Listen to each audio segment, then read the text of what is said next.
Peace and plenty, peace and power, everybody. How's everybody doing out in the world, in virtual land, in TV world? I guess it would be Facebook and YouTube world. Thank you for joining us today. Thank you for being here with us. Everybody. Everybody love somebody. We just need one for community. You know, we start speaking. I don't want you to miss anything. Little gems. Share it with your people. Share it with your friends and family. Let's grow to the community. All right. I see you in the house. I see 610. I see thumbs up. We are live. Cool. Share it. It is October 28th. We are less than a week away from our election. We are less than a week away from the 2020 election. I think that's what's on everybody's minds for current events. I don't know how I could talk about anything else. We don't endorse candidates. This is Veterans for Peace Stand Down Live. We started this show in response to the national uprising for Black Lives and seeing that National Guard was getting called into American cities. When people were showing solidarity for First Amendment rights and human rights and the struggle, the ongoing struggle, the centuries-long struggle for human rights, for land rights. Shout out to the Land Back campaign. They recently launched. We are here today with Miss Natasha and Mike and Mega Saif, and we are representing a movement, a vanguard around the world for peace, for justice, for social justice, for disarmament. And this show is about bringing peace to our world, creating the conversation where we can have, talk about the difficult things and not shy away from it, because we know our world is changing. We see our world is changing rapidly. You know, it has changed drastically in the life. There's a lot of kids alive right now who are enlisting who have known nothing but war. They were born into a country at war. They think it's normal to be at war. So you need to share this. This needs to be talked about. This isn't talked about enough. Today, we're going to focus mainly on recruitment awareness programs. We're going to focus mostly on truth in recruitment. There's been a big movement for that in our organization and other organizations, and we want to reach our youth. But we're going to start off talking about a vitriolic, hate-filled environment in our political sphere, which has become normalized and even trivialized and accepted, to where white supremacy and white supremacist groups, violent groups, are not condemned by a sitting president when asked and questioned directly on the issue. And this president is, and I'm not endorsing any candidates, like I said, I'm just relaying what's actually happening. I was just watching a Trump rally in Phoenix. He's questioning the electoral process. He's questioning the voting process, whether you vote by mail, whether you vote in person. If the votes aren't counted on that day, they don't count. He's saying this over and over again. So this is the lie, number one, but he's creating fear at his campaign rallies. His campaign rallies are fear rallies, if you watch them objectively. And we already know about Louis DeJoy and the Postmaster General and the stealing of voting booths and mailboxes. So, and the pushing through of Amy Coney Barrett, the Supreme Court justice, who was just sworn in this week. Also unprecedented. And these things need to be known. We need our young people out to be at polling stations as poll defenders and to go and to vote and as just citizens of the earth of freedom, because they're probably less at risk than some of our elders during this time of global pandemic, which is being underplayed and minimalized and trivialized. So I want to talk about this just real quick. I had to let that out. We've had a lot of crazy things happen during this show and during these past few months that a lot of us thought would change or never thought we could see in our lifetimes. So here we are again for another week, unpacking stuff. Let's talk about another black man. This man was armed. I believe he had a knife, but he was having a mental health episode. Let's talk about Walter Wallace Jr., who was shot multiple times by police in Philadelphia. And in context with these speeches by our sitting president, and I also saw, it's in the same context, so a few young white men on an Instagram video through a cop chest cam beating up a cop car with lacrosse sticks and hockey pucks and breaking the windows. And all the cop does is lock the doors. So when you have these things when you can look at all of this happening at the same time, and a call for defunding the police to get more mental health experts on the streets, what can we do? Like, how can we affect change? What can our actions do to change things? I see a lot of people active in the chat. I don't want to take up all the time. Let's hear from Natasha and Mike. And I would like to hear from Natasha. I haven't seen you. I'm happy to see you. I know this has got to be moving for you. Peace. It's good to be back with y'all. Life has been busy. Just listening to you, Miles. I'm just nodding, like, co-sign, that the current, civil unrest and discourse has a lot to do with the dog whistles that they're responding to, right? And so no matter where you stand on which side of the aisle, I think we all can agree that this is probably amid a global health pandemic that is, having unprecedented implications and outcomes, right? I know someone who has passed, during this pandemic, and most people that I know someone. So with that stress, with the stress of not being able to see the Senate pass a, relief measure, so that people can get money into their pockets, but we saw them force that judge through. And so, when we see what happened in Philadelphia, I really don't care what he had in his hand. To be clear, his family called for ambulance. They stated the reasons. It said that they stated the reasons that they were calling them was for help. And this is the problem and the toxicity that we see when we hear those dog whistles, that the response, it's unfortunate that our cities have police response for things like this. Like, let's like say that, right? Like, the police should not have been there. Or in a different capacity. He needed help.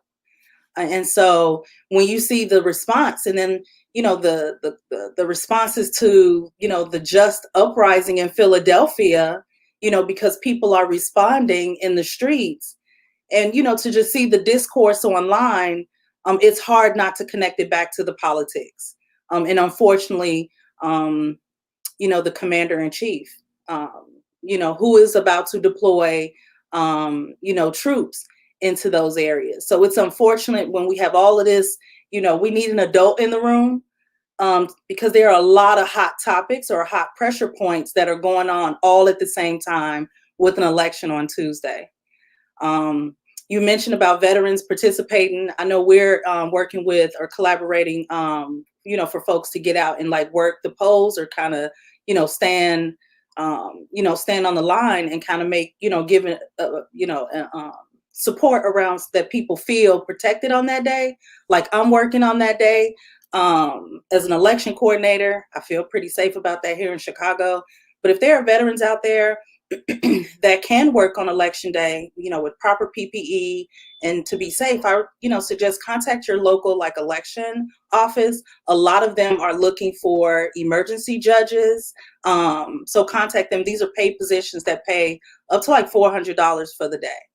But any way that you can participate, whether it's standing outside, and greeting folks as they come through, or in the election poll, I think Tuesday is going to be a critical point in our nation. So yeah, I just wanted to share that. And, let's be kind to one another. There's too much going on out here. So for us to be able to spread, compassion is probably, where I really want to land going forward. Peace. Okay. You back, Miles? You're muted still. I'm back. Yes. Okay, thank you for that, Natasha. I like that. I like compassion. I like that ending.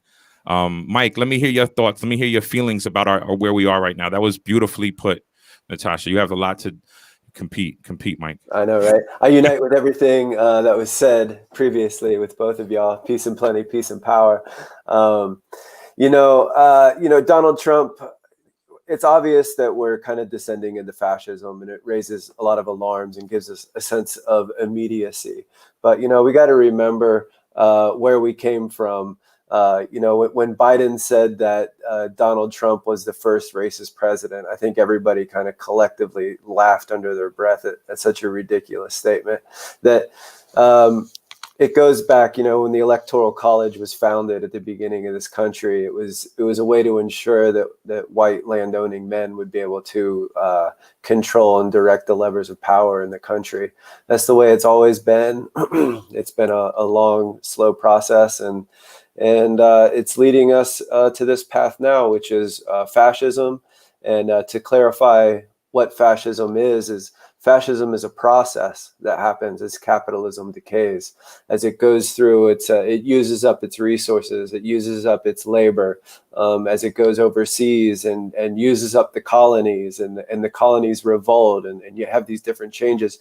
Capitalism collapses, and the rate of profit shrinks and shrinks and shrinks, and the owning class is alarmed by that, and they're willing to protect their interests by any means necessary, and that's what fascism is. And it isn't partisan to the Democrats or the Republicans. I think fascism is simply it's a class issue by the ruling class, and I think that's what we're living in. We're witnessing it, and so we shouldn't despair. We shouldn't give up hope. We have to continue to struggle against it. And I think that there's a bright ray of hope in the fact that, average Joes and average people like us are uniting, building power infrastructure, dual power, building organizing activities, going out and trying to create a sense of civility at the polls is important. I think, there are women and children out there, there's innocence that we want to make sure are protected, that they feel that despite our collapse into fascism, that there's some sense of civility that we have to try and protect and maintain, protect human dignity. So that's all good, and I unite with it, and we should all try and participate and do what we can. I'm with that. I'm with about 92% of that. I'm not with the part that capitalism has to descend into fascism. And I see our brother Patrick McCann, our comrade, also says that. But capitalism can ascend into socialism. You know what I'm saying? I guess it always does descend into fascism, but it can ascend into socialism. If we struggle. Right? It's a struggle, but that's what we're out here struggling for, right? We're not out here fighting for it to become fascist. Right. We're out here working, we're out here working in solidarity with groups who are mostly socialist and in nature. You know what I'm saying? So we're working towards that goal. And that's a worthy one. That's the good fight. That's the thing that people always talk about.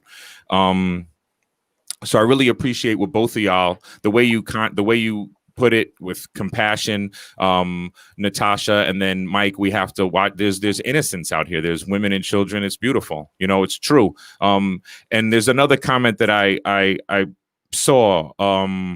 Not to call anybody out, but it was by Chris McVeigh, and it was about the parties need reckoning for allowing this to happen. And it's not. The parties need reckoning. The parties can reckon by the people choosing a socialist leader. You know what I'm saying? Not a leader, but like a socialist platform. The parties can reckon with the people writing in whoever they want. You see what I'm saying? Like not to nominate anybody, but you see pictures I have in my background. I was heavily influenced by Public Enemy. And so it's like, we can choose our own world, we don't have to choose the world of lies that are on TV. We can recreate and re-envision and revision the world that we want, by putting our purchasing power where we want and our time where we want it to be, rather than continuing to fall into the games. So I watched this 60-minute special on hate groups, the growth of hate groups. And it really began before Obama, but then it focused mostly on Obama and Trump, right? It focused mostly on this era. And it talked about the growth during Obama's 8 years, and then the empowerment now, and how these dog whistles are being heard, and there might be violence on either side. Win or lose, groups are prepared to perpetuate violence the same way that you'll see people in Boston riot when their teams win. So that's something to be aware of as well. And it's not to be fearful, right? Like, we have to be compassionate and loving, and more love is more powerful. So that's my final thoughts on that. I don't really have a solution, because how could I, right? I'm not God. So yeah. Fair. Well, National Guard is being deployed in Philadelphia and in Texas on Election Day. We hear they're going to be deployed across the country. So, the reason why we started this podcast was initially this webcast is when the National Guard was about to be deployed, or was deployed across the country. And so our focus has been demilitarization across the country in all aspects of our lives. And specifically, I think we're ready to talk about demilitarization in schools. And so Natasha has a presentation ready to present about demilitarization in schools and your experience in Chicago. Yeah, thank you, Mike, and appreciate just listening to you all. And again, just being back in the seat. Yeah, you're right. Just thinking about our conversations and how we're looking to do peer support for like National Guardmen who are questioning, like, I'm about to be deployed to my hometown. You know what I'm saying? So, a lot of things that I've noticed, and I'm drawing on my 20 years on active duty in the Air Force. But before that, I was in JROTC in high school, right? And I remember not having a clue what the military was really about, right? Like, at the time, I was more interested in, that they had cool uniforms, right? So the Marines had cool uniforms, the Air Force had cool uniforms. And so that was really all I, really knew. Chicago is my hometown. It's where I was born and raised. And so, to come home and now see that this school district is the most militarized school district in the nation. So it's one of our real focus areas here in Chicago. And again, I want to start off and just give a brief rundown of what JROTC looks like in Chicago, and then land us back to the conversation around the National Guard, right? And so it's kind of a length and series of conversations that we're hoping to have starting today and then through the month of November, where we can kind of go through this, what we see as the militarization of things. And so this talk is specifically around schools. So I'll go ahead and get started. I wanted to give us something to look at. So I'm going to share my screen. And for those of you that are online, this is an opportunity for me to just, most of you may already know this. But again, just an opportunity to give you something to look at. And so what you are seeing here, I'll make this a little bit bigger. You should be able to see that a little bit bigger now. Okay. And so again, I mentioned a little bit ago that Chicago Public Schools is the most militarized school district in the nation. It's also the third largest in the nation. What we see here is, the military, having military options where there used to be solid resources and career technical education. So we see where schools are going away from providing more options for students to learn and be gainfully employed after they, matriculate out of high school and into the work and maybe on to college. And so, Chicago has JROTC as young as as early as middle school, right? And so that's, 11, 12-year-olds already indoctrinating or being indoctrinated into, a military mindset. I know that there's discourse around what is JROTC. I want to be very clear that there's an old notion that says if they're not in jail, they're in the military, right? So I see the connection between the status of just what's happening here in Chicago. So for a lot of the resource poor schools that serve Black, Latinx, Hispanic, poor and marginalized children, the resources are being pulled from the school and being replaced with JROTC. And so what you see here on the screen is the demographics. Overwhelmingly, Chicago Public Schools the majority is Hispanic students or Latinx, and then Black being the second largest demographic. And you see they're overrepresented in JROTC. And again, if this was such a good program and great for children, we would see more Caucasian students enrolled and enlisted in this JROTC, let's be clear. And then when we look at the male and female or gender, it's interesting because we also see over policing of young, Black and Latinx girls in the schools, right? And so these are, girls who are put out of school for, an eye roll or, for having an attitude. Again, these are poor children who already come to school with trauma. And so, we see them also overrepresented in JROTC. Because again, if we're not going to have them in jail, we'll put them in JROTC to discipline.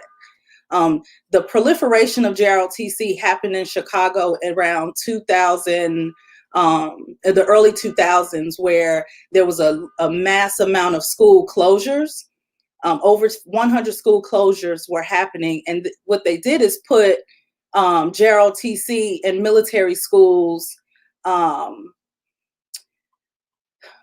as a replacement. So there was a proliferation of charter schools, military academies. Here in Chicago, we have if you see here on the demographics, again, we have full-on military academies, and all of the branches that these are not students that are in traditional school.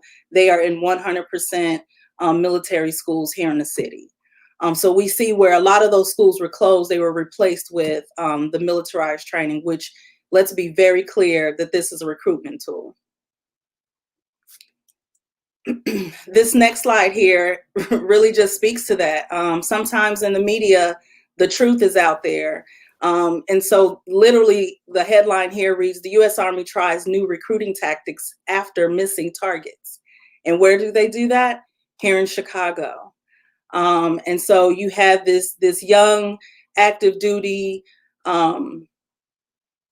sergeant who's here speaking to the young people at one of the neighborhood schools.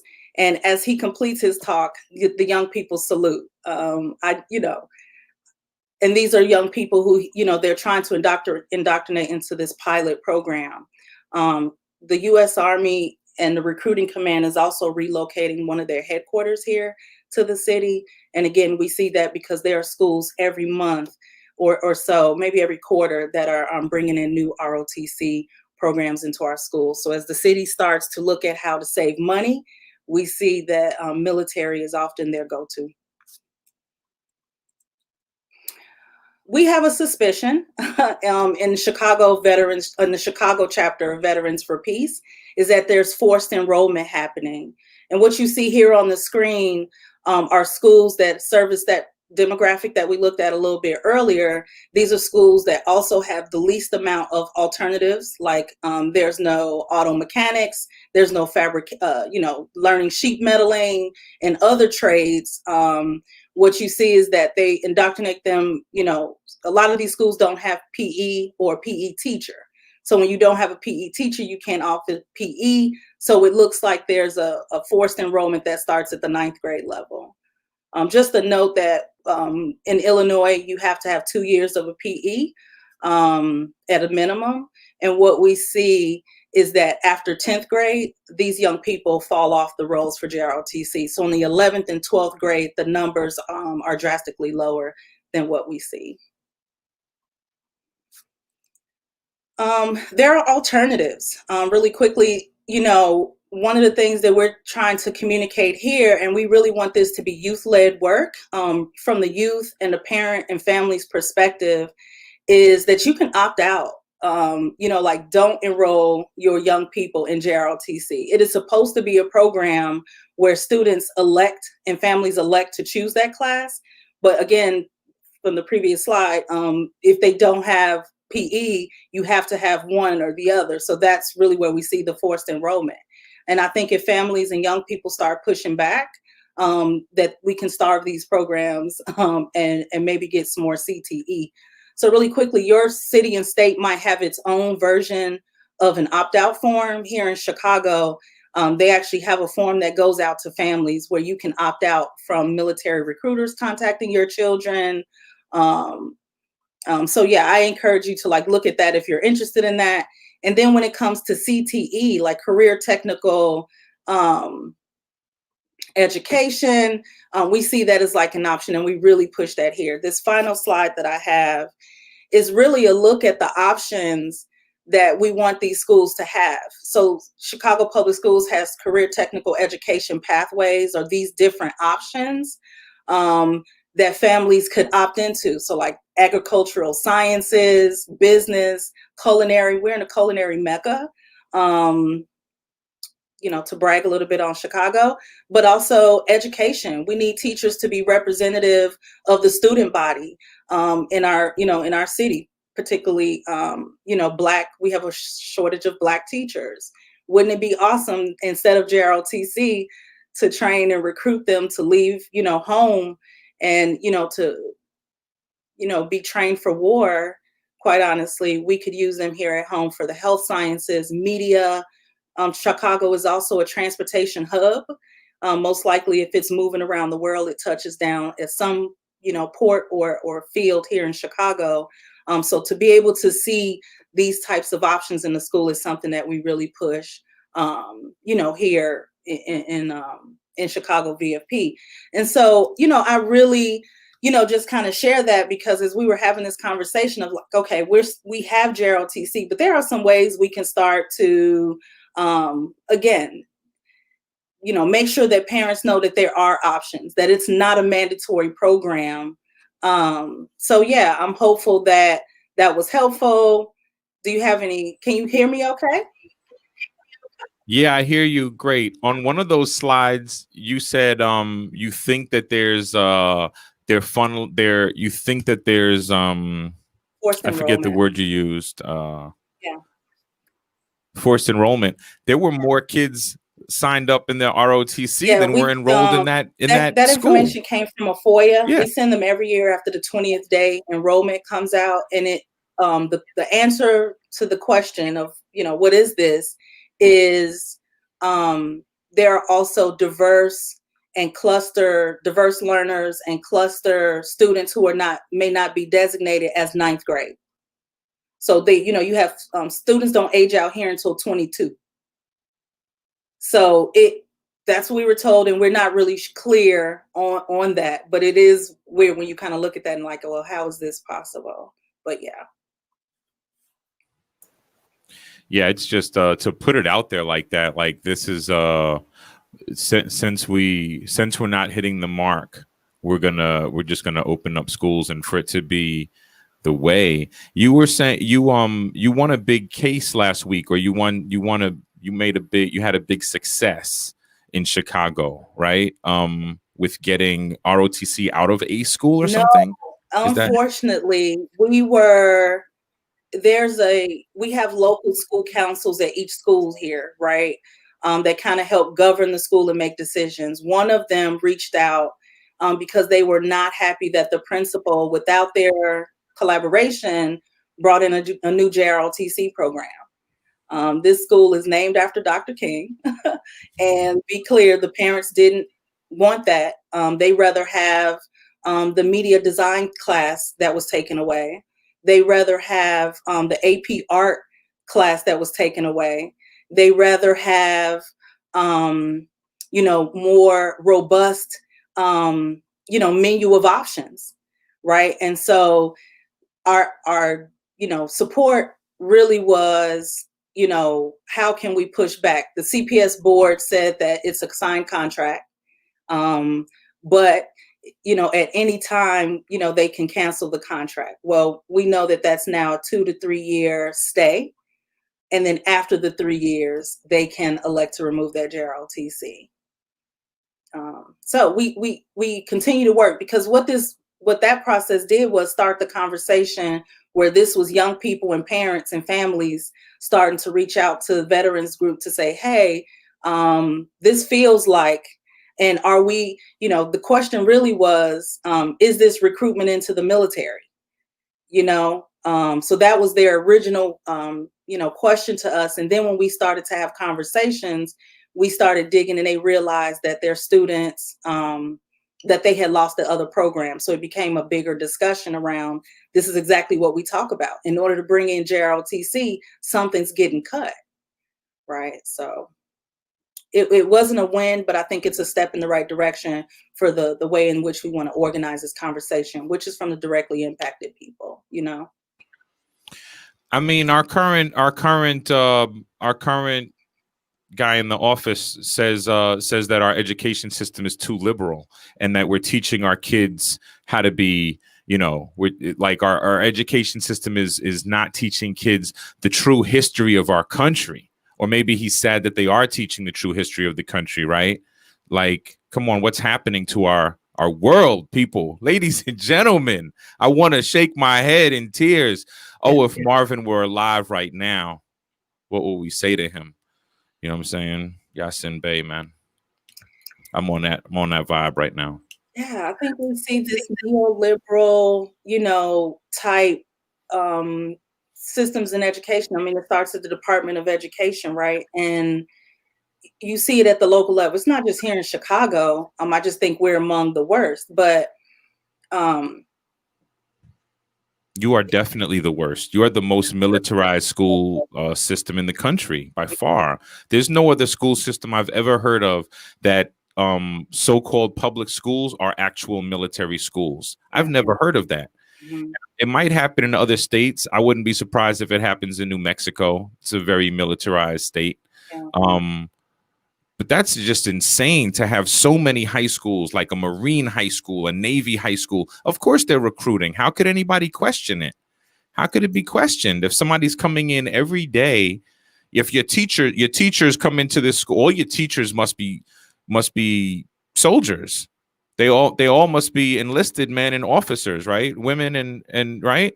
And so then they're dressed to the nines, because you always look tight in your uniform. and they're probably driving really nice cars. So of course they don't even have to talk about the military. The teachers don't even have to talk about it. The kids are being recruited just by their presence. Yeah, I mean, here it's wild, right? So, I'm a combat veteran, and to drive down the street every morning when students were in school and to see young teenagers on the bus stop in battle dress uniform is wild, right? And there's not just a few of them, like to see a little small squad, right? On their way to high school in what we wear in the desert. It's wild.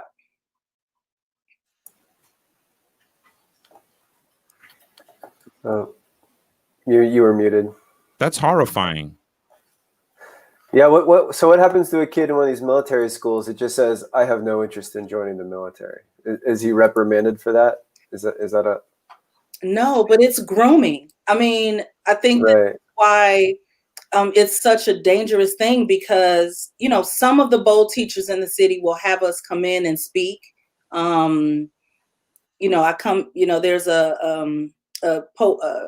social studies teacher who's also the poetry slam coach, and so I've gone in and spoke with them in the past, and to just see like the JROTC instructor is offended, right? And because there's a grooming where they have to control the narrative. So when I would see that, it was like, okay, I'm going to start having a little bit more honest conversations with them, because that was me. I was introduced to my Marine recruiter. That was my original where I had planned to go, by my JROTC commander, right? Like, let's be very clear. There was more access to the Marine recruiters on several occasions. And then when you see your friends start raising your hand, you're like, okay, well, let me go and talk to him because his uniform is cool. And so that happens here. And so they definitely don't want, a conversation that talks about the real experience. So when I started telling young people about, like, yeah, I thought JROTC was what the military is going to be about. And then I went to Turkey, and then I went to the UK, and then 9/11 happened. And then all these things, just sharing my experience and now, what I understand to be moral injury and participating in that. And nothing prepares you for it, right? And I want them to know, particularly being a Black woman in the Air Force was not easy. And I want them to know about, being a woman in the military. I wish someone would have told me. I would have probably made a different decision.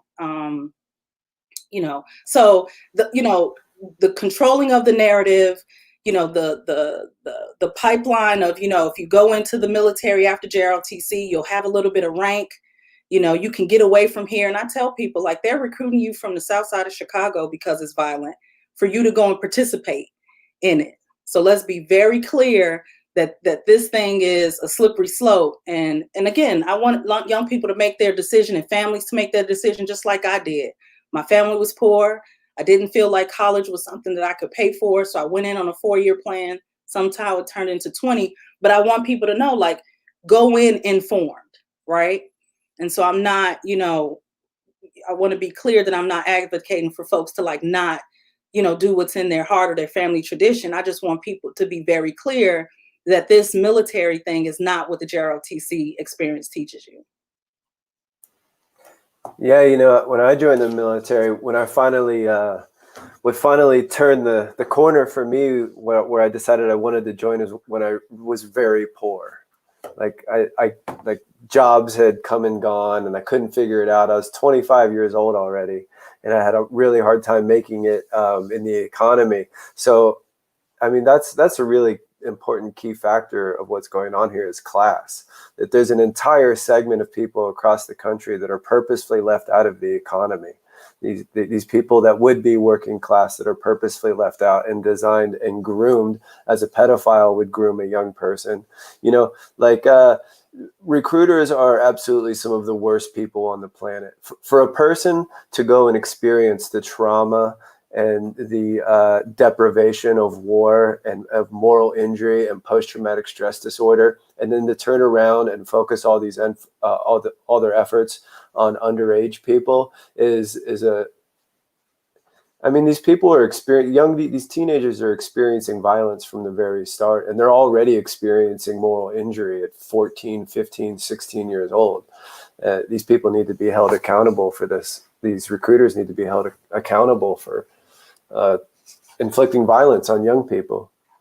So, man. And then, you know, one other point that they don't tell you nowadays, I think when I came in, I was able to take classes probably right at the 1 year mark. So it was after basic training, 7 weeks of basic training, and then it was another 4 months after that for jobs training, your technical training, and then you go to your first assignment.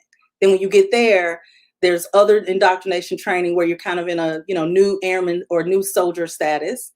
And then I was allowed to take classes, right? So, but now most soldiers who are joining, there's a trade-off. You get your benefits after you deploy or redeploy, right? And so, you know, I tell people, like, read the fine line and ask recruiters questions.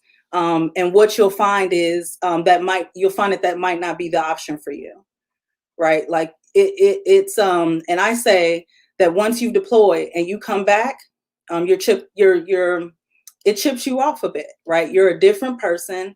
And, you know, I've heard folks say, like, now that I have this benefit, I've struggled to complete it. So a lot of times you see folks, it takes them 20 years to finish their 4-year degree because of the inconsistent, travel requirements. And so that's just the reality that sometimes we forget when we let people know, like, yeah, you amass these benefits, but they're, you know, Uncle Sam is getting, a lot out of you by the time you can kind of, you really see the tangible returns on that.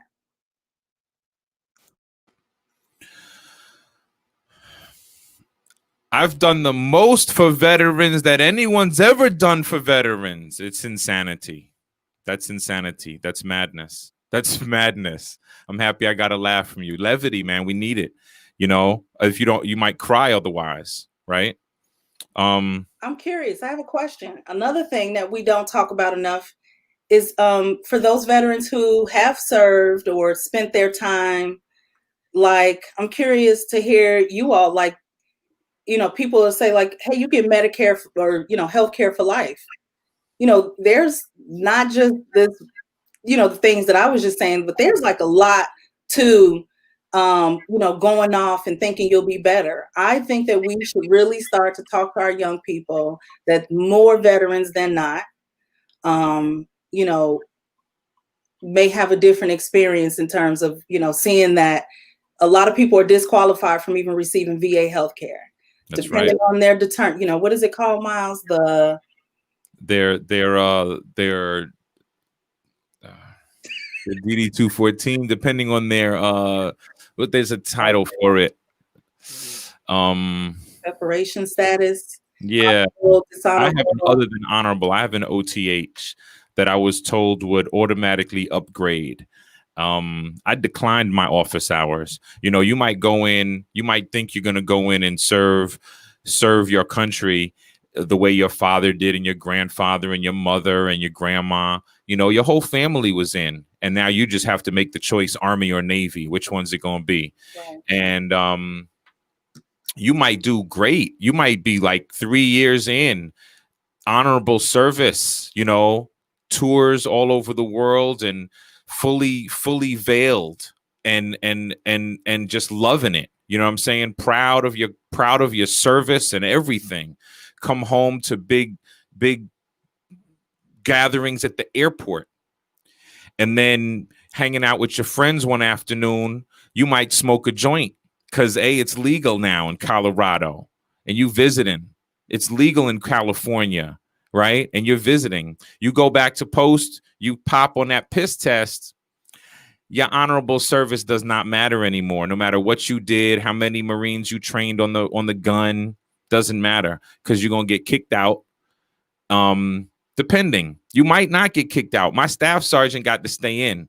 My staff sergeant popped for cocaine, and he claimed that his wife put it in the food because she was Colombian. Get that? You know what I'm saying? So depending on your rank and who you know, and how you swing it, you might be able to stay in, baby. You know what I'm saying? So I guess when the cards work in your favor, you go for the one who, you know what I'm saying, who might make things worse for everybody else. And you might support systems like that and stay illusioned and stay veiled and stay happy in the system. But you're going to come home with other than honorable or something, or a bad conduct discharge. Maybe you can't stop fighting in the military. The anger comes out of you and you come home with a bad conduct. Now you have no benefits. You spent 3 years, 8 years, you might be in 12 years. You get in the wrong fight with the wrong person. Maybe you get in an accident while you're on leave, but you get in an accident with a judge or a judge's daughter. Psh, oh, sorry. You know what I'm saying? The military code of justice might not help you.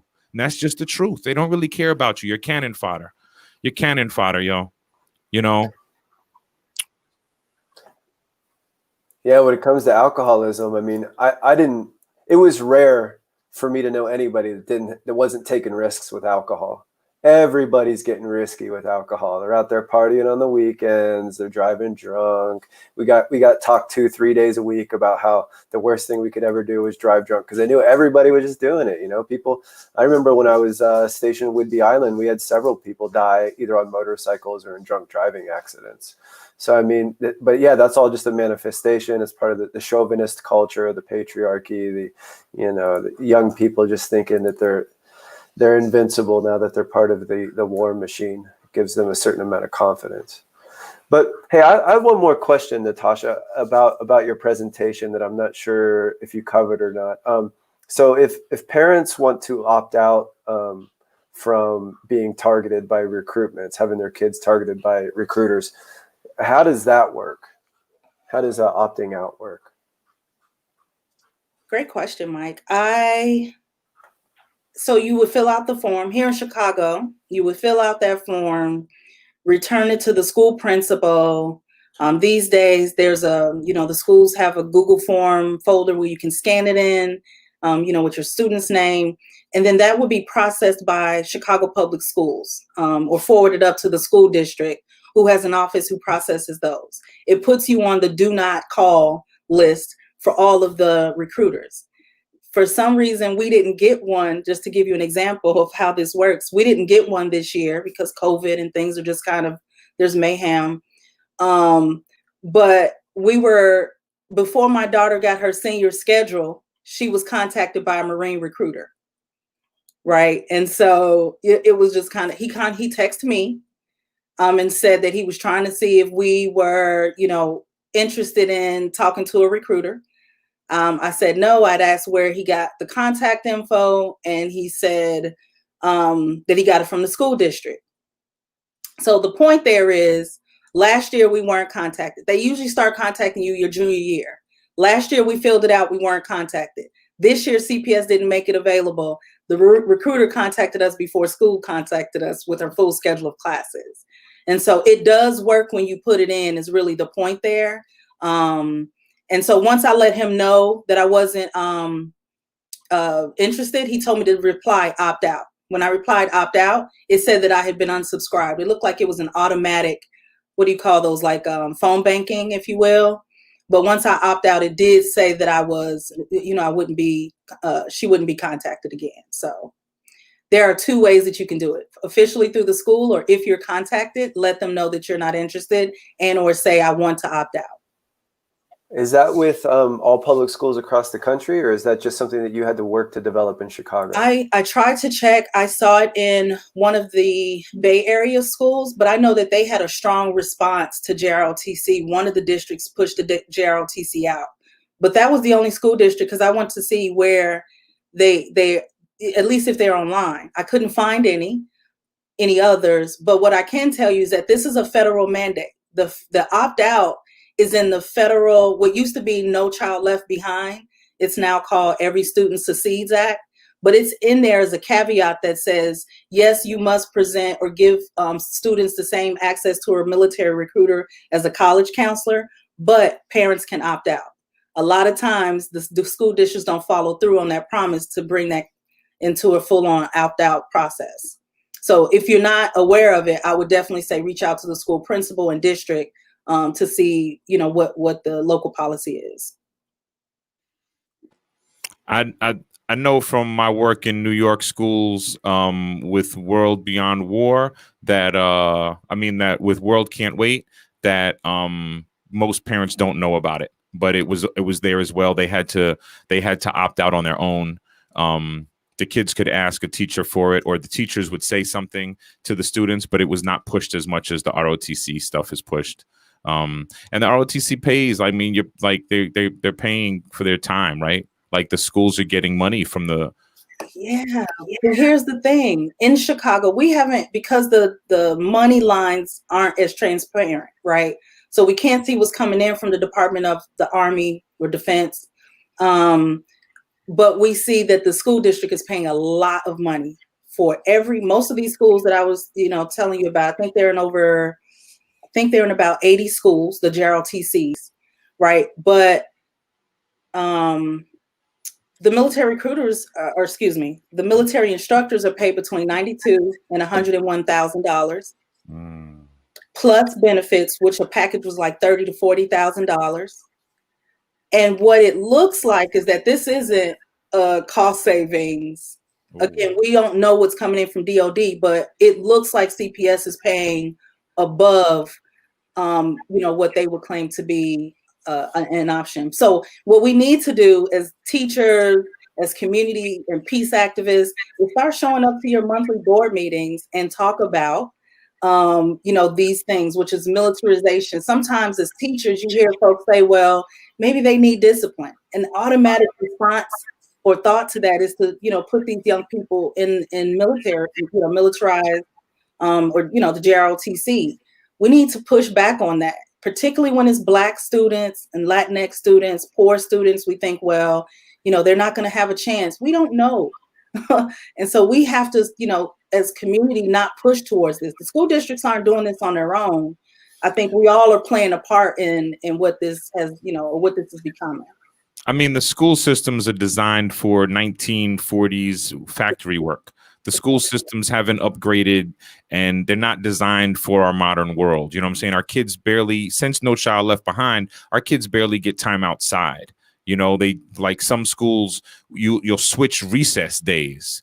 They've, like you said, they've all given up art and humanities. It's just science, math, English, and join the military and get out. You know what I'm saying? Get out at 18. If you don't make it, well, so what?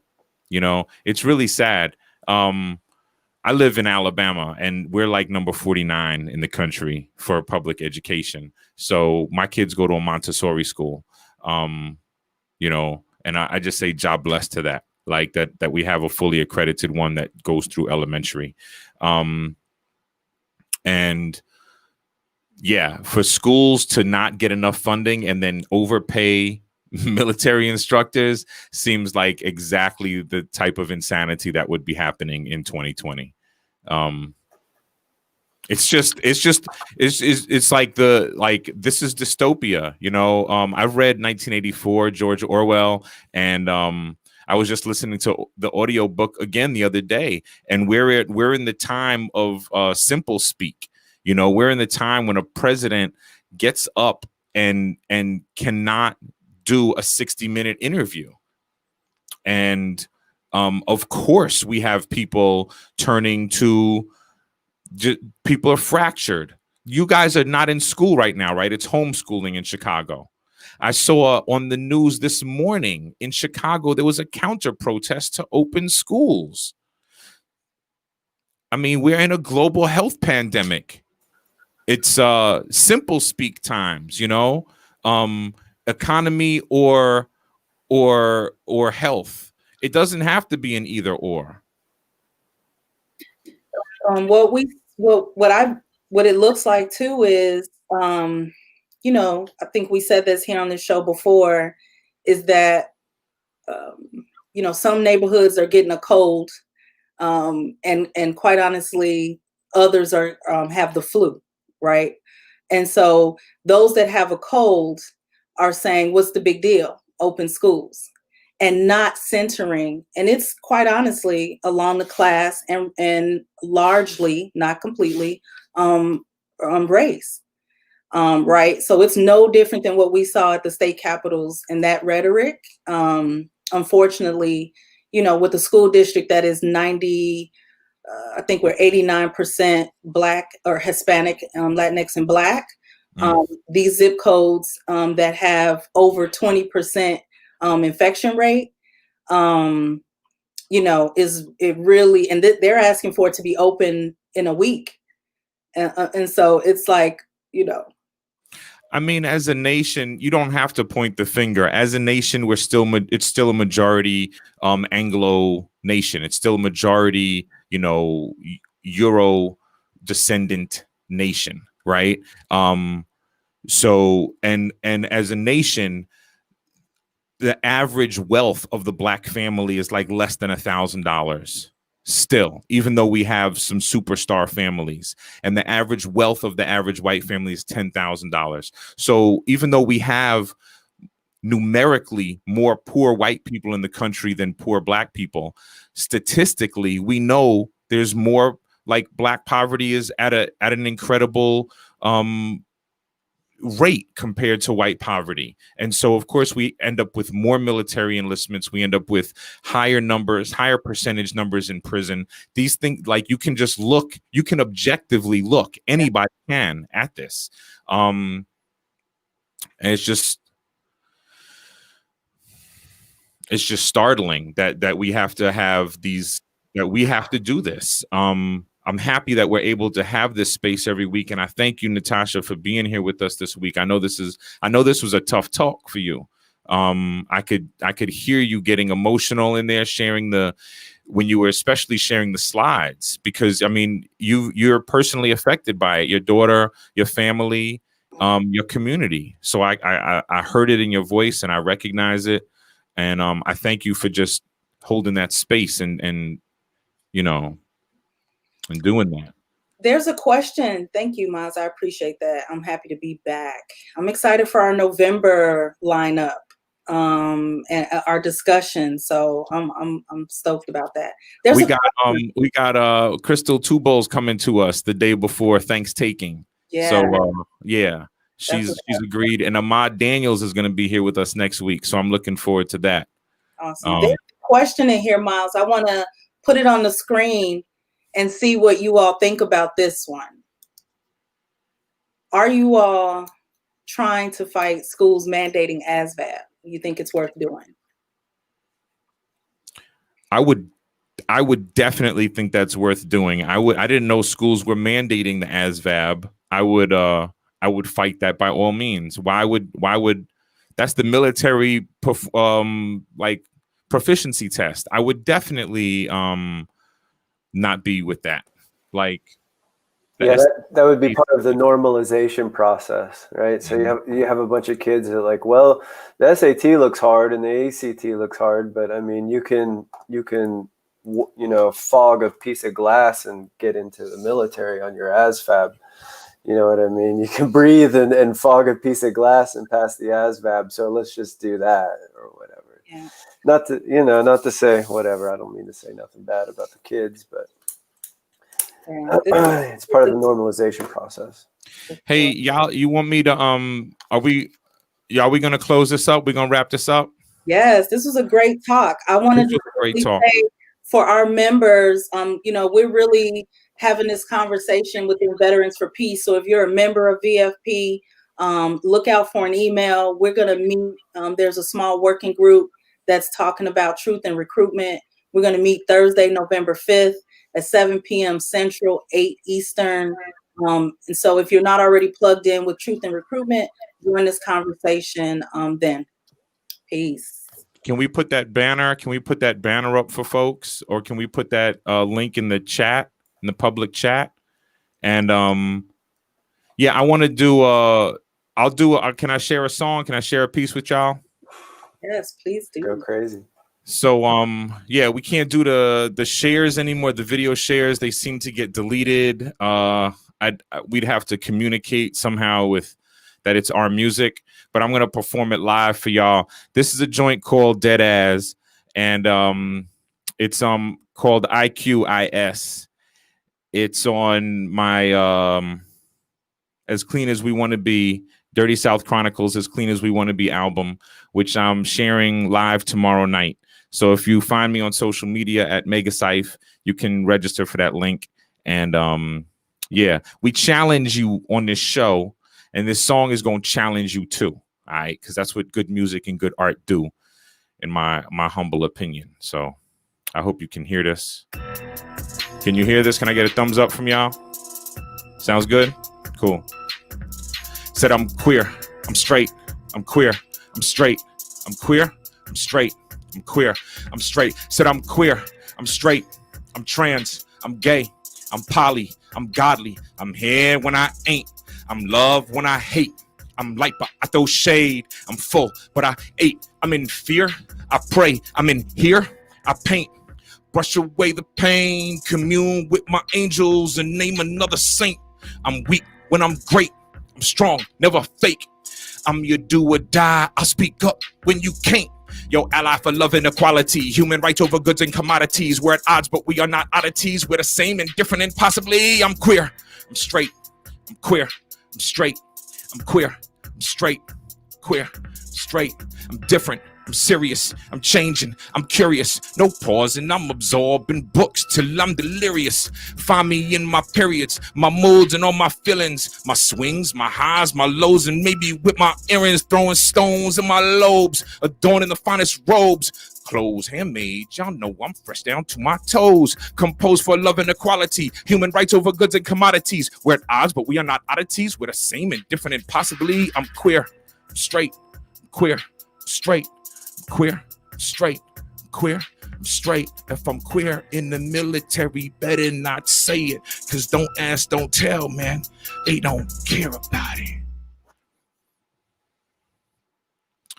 So that's that. And yeah, man, be different. Dare to be different in the world. Like I say every week, go out to your community, go out to your store, go out in your neighborhood and make these conversations normal. Have them with your family, have them with your cashiers. All right. Have them every day. Peace and love, y'all. Thanks for tuning in. Share this, and I'll see you next week. We love you.